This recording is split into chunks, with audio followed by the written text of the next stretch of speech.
Welcome back to BadgerBlitz TV, your Rivals.com destination for all things Wisconsin athletics. I'm Matt Perkins, joined by BadgerBlitz publisher John McNamara. Great to see you as always. Absolutely, Matt. Good to see you too. Yeah, especially here on a Monday morning. We had more great questions from the Badgers Den this weekend. We are going to start just sort of a general question. What's the tenor of the program at the moment going into 2024? Last year, a lot of expectations in Fickell's first year, and there were a lot of bumps in the road on the way. So how are you feeling about sort of just the tenor and mood around the team at the moment? I think the biggest thing with that question is, I guess it's a two-part thing for me.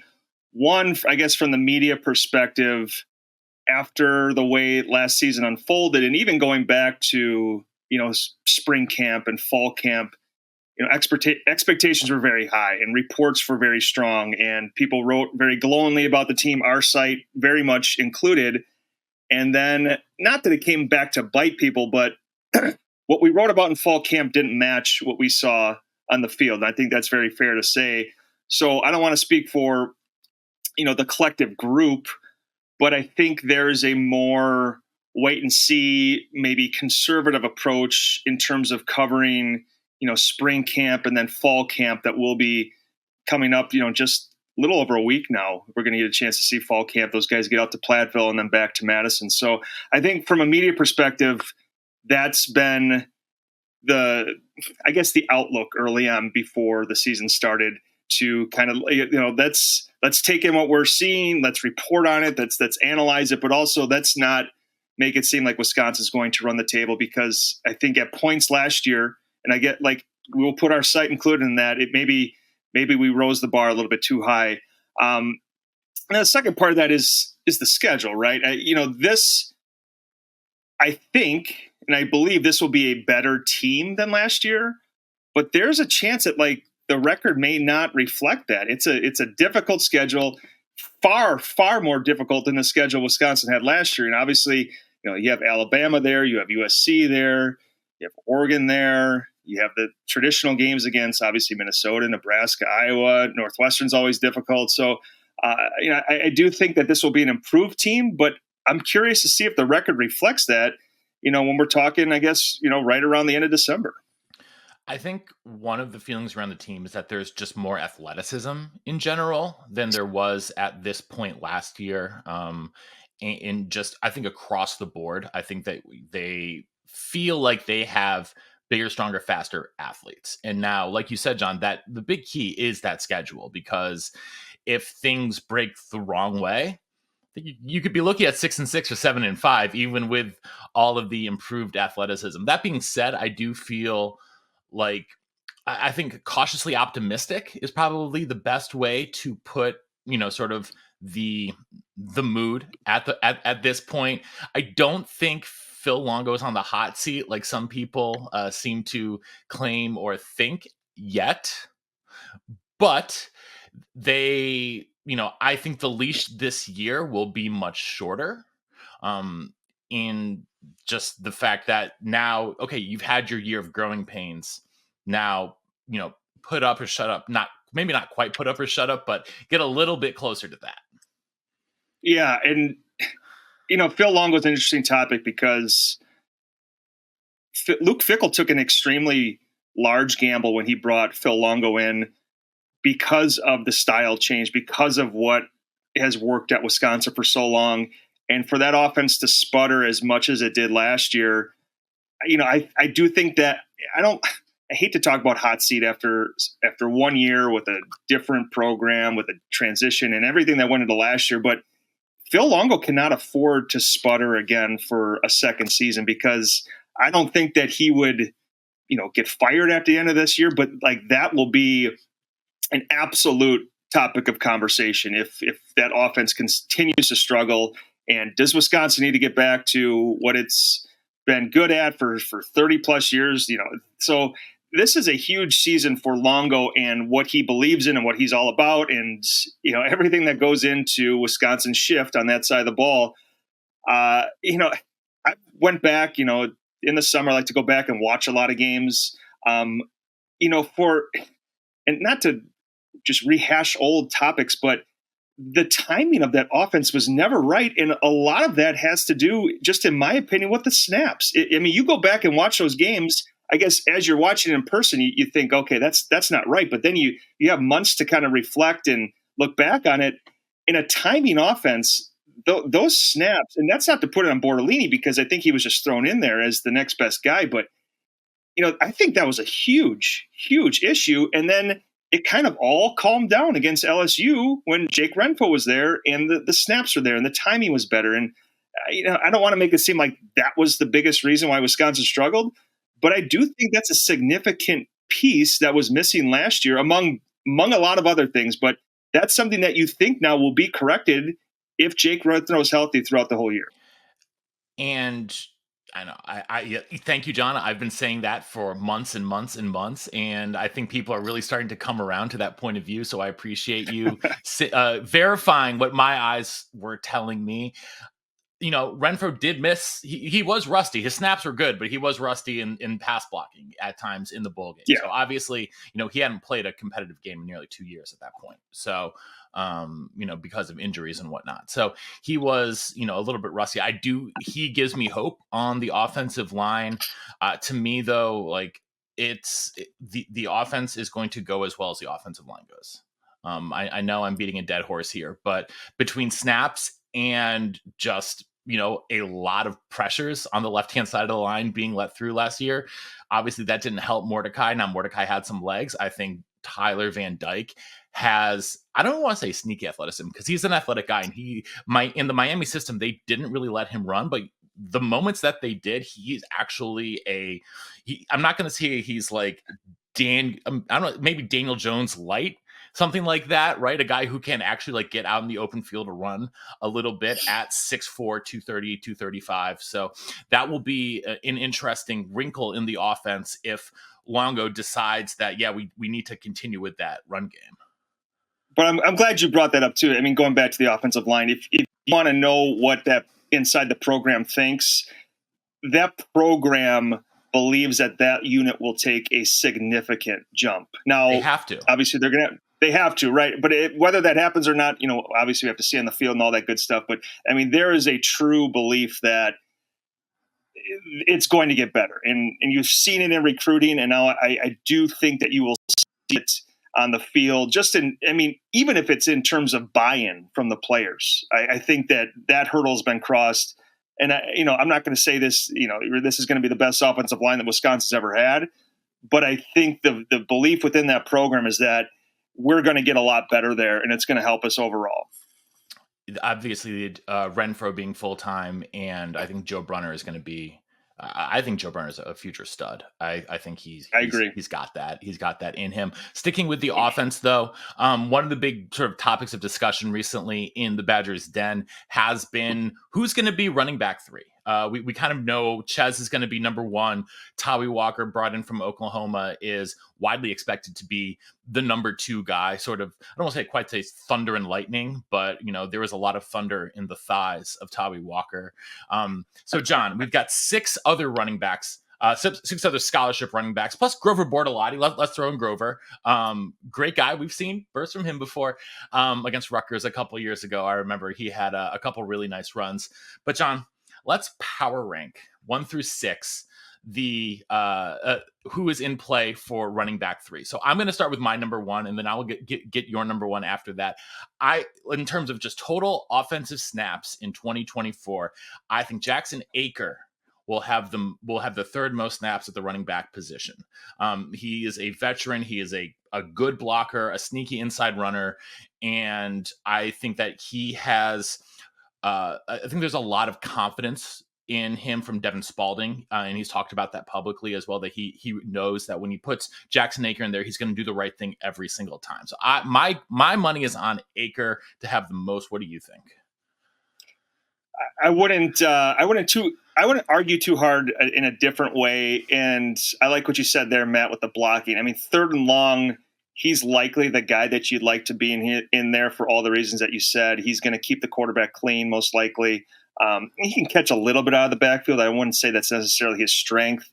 I just wonder if the Walker carries are going to take away from the Acker carries, right? I mean, not so very similar. I mean, Jackson Acker's big kid, Yeah, six but I think two, if like, those yeah. right, I mean those between the tackles runs, does Walker eat up a chunk of those that Jackson was taking last year? So I wouldn't argue too much against it. I would, you know, I'm almost prone to pick a freshman. I just think that you're going to see a lot of Acker, Yakimelli at the start, and then one of those guys is, I think, going to just chip and chip and chip, and then by the middle of the season, maybe he's that number 3 back. And I really, to go back to what we talked about last week or 2 weeks ago, it could be Darian Dupree. I mean, I really think because of the skill set that he brings, the versatility, that he's just going to get to a point where he's too good to keep off the field. I don't know. I don't think it's a wild card, but I would not be shocked if Dupree is number 3 on that list that you just put out there. So one of the names that's been bandied about, kind of the forgotten guy from last year's class is Nate White out of Milwaukee. And, he's looking physically a lot better after a year and a half in the weight program. I have him 4th in my power ranking. So I will go. I have, like I said, Aker number 1. I've got Dupree as well. He's my number 2. I think Yak will get enough touches early in the season that he'll sort of be on top of the other 3 freshmen.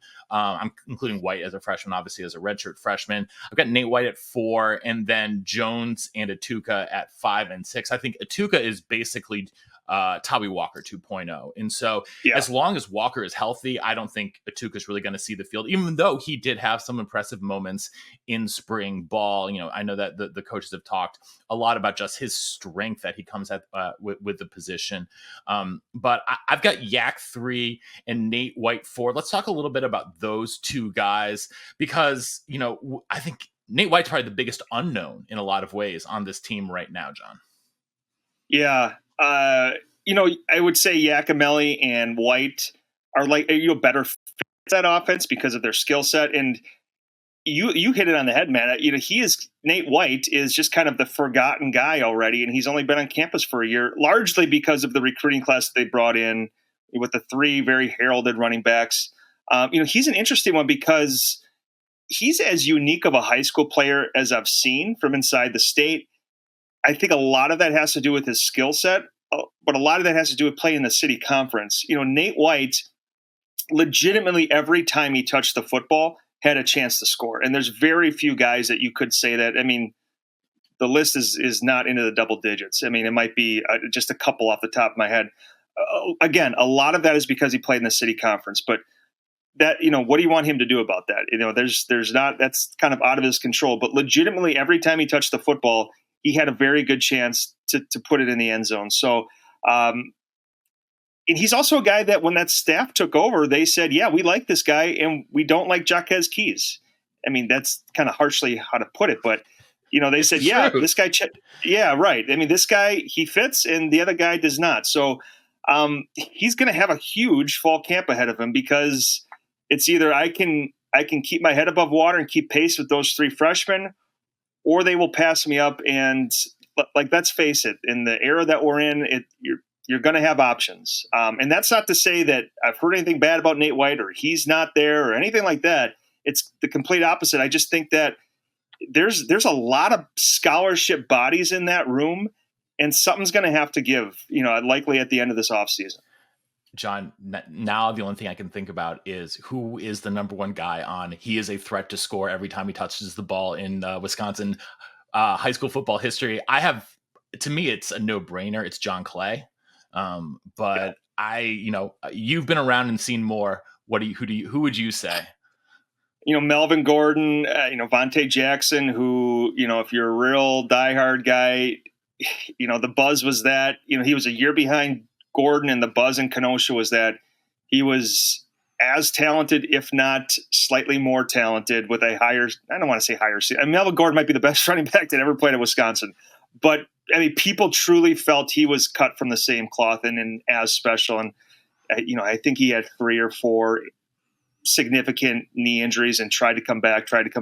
I think he was the first running back that Wisconsin offered in that class. Thomas Hammock offered him, I remember. I mean, he was a special player. Not to make this a Vontae Jackson podcast, but he's a big podcast.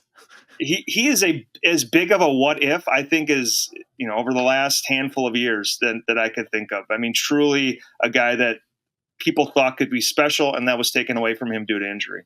Yeah, I mean, there have been their fair share of them, but I think a lot of those were guys who were in like sort of the mid 2000s when you had, I think, especially a couple linemen. There were a couple linemen in there who were real, high school All-Americans, and then just completely derailed by injuries. Yeah. But obviously, I want to know in the chat here for everyone watching, who is your number one? Let's say high school playmaker in the state of Wisconsin history. Drop it in the chat. Next, there are more questions from the Den. A Badger guy in GB1 wants to know what's going on with Chris Brooks and is he healthy yet? Chris Brooks has the body of a true X, not a lot of bodies at his size and weight in the wide receiver room. What's the latest on the third-year player now out of St. Louis?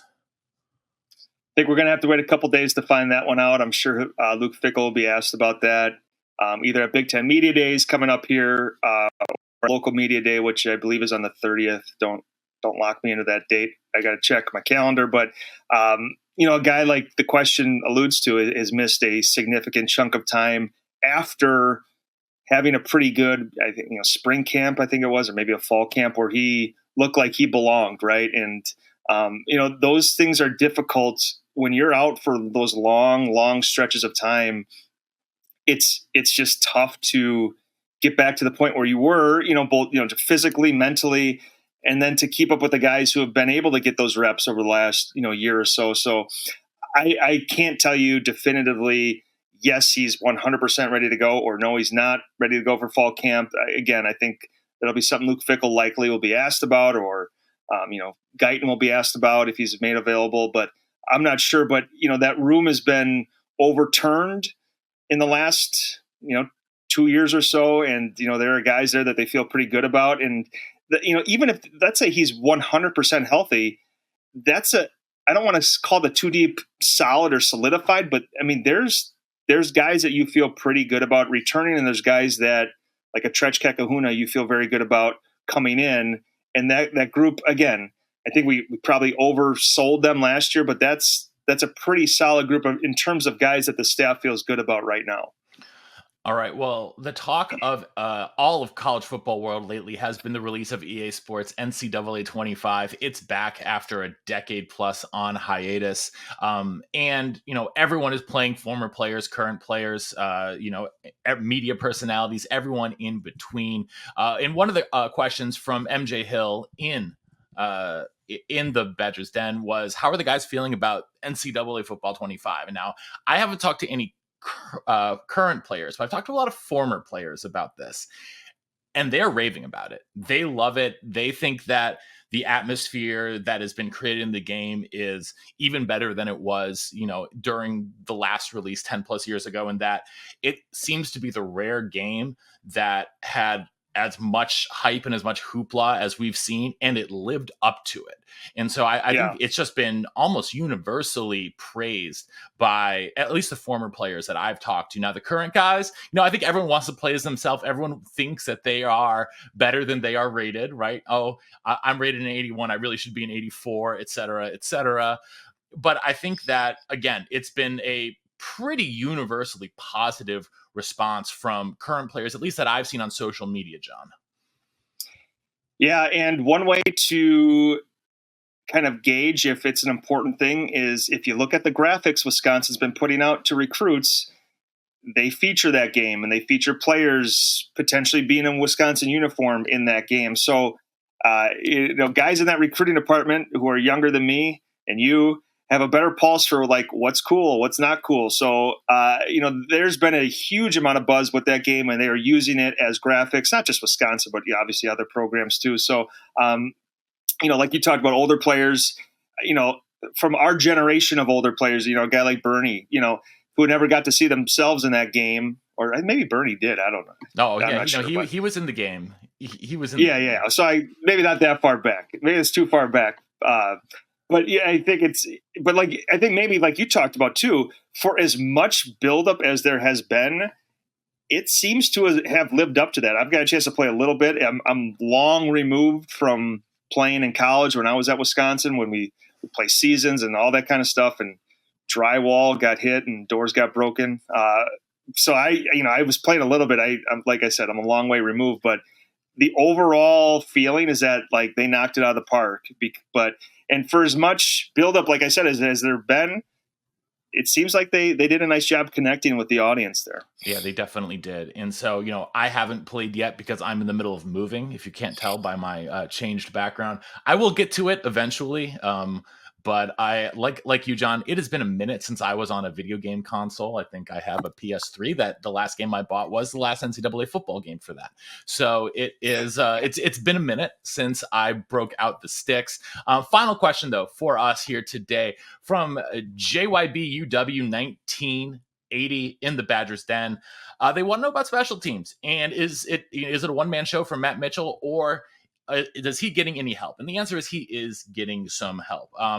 In May, they hired Eric Raisbeck from Penn State as a senior special teams analyst. Raisbeck has a big background in special teams. He's not a guy who's coming over as a defensive coach or an offensive coach. He has been a special teams specialist, for lack of a better word, for his career.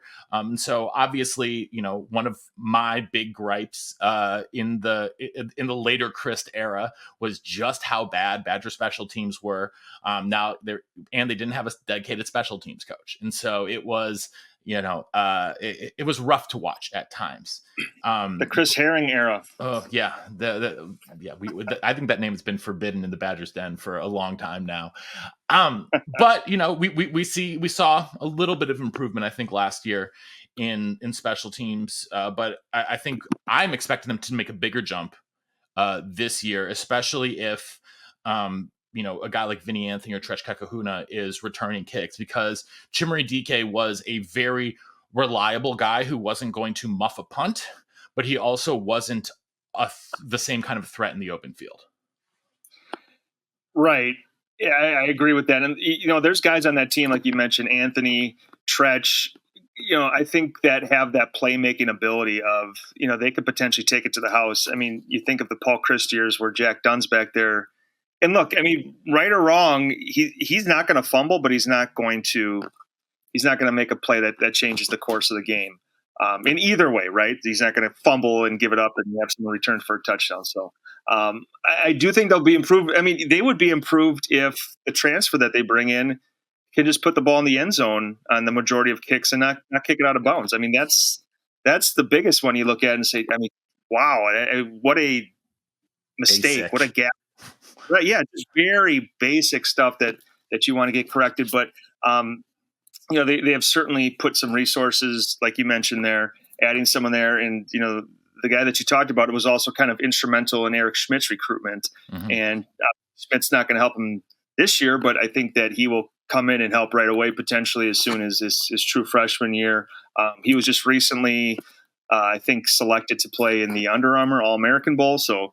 He's thought of very highly, but even if they can get kickoffs corrected, I think that's something that you feel better about. Vakos is a guy that I think you feel good about from 45 and in, but 45 plus, maybe not. Then you got some decisions to make. And then, Atticus Bertram's, he has to play better. I think they make a call to Australia again and say, who's the next guy that you guys can send out to Wisconsin? Unless Schmidt can do both. Unless Schmidt can do both, which we've talked about. And as a perpetually glass half full guy, I'm going to say, sure, I think he can do it. He's the number one punter in the country, number 6 kicker in the country per Coles, who seems to know their stuff. And I want to believe that hype. So I'm going to choose to believe that hype and say they don't have to call Australia for a couple more years for another rugged punter. So that is going to do it for us here today on BadgerBlitz TV. Thank you for tuning in. Make sure that you subscribe here on our YouTube page and are subscribing to BadgerBlitz.com to get in on all the action and the great conversations in the Badgers Den. Appreciate you as always, John. And until next time, we'll see you in the Den.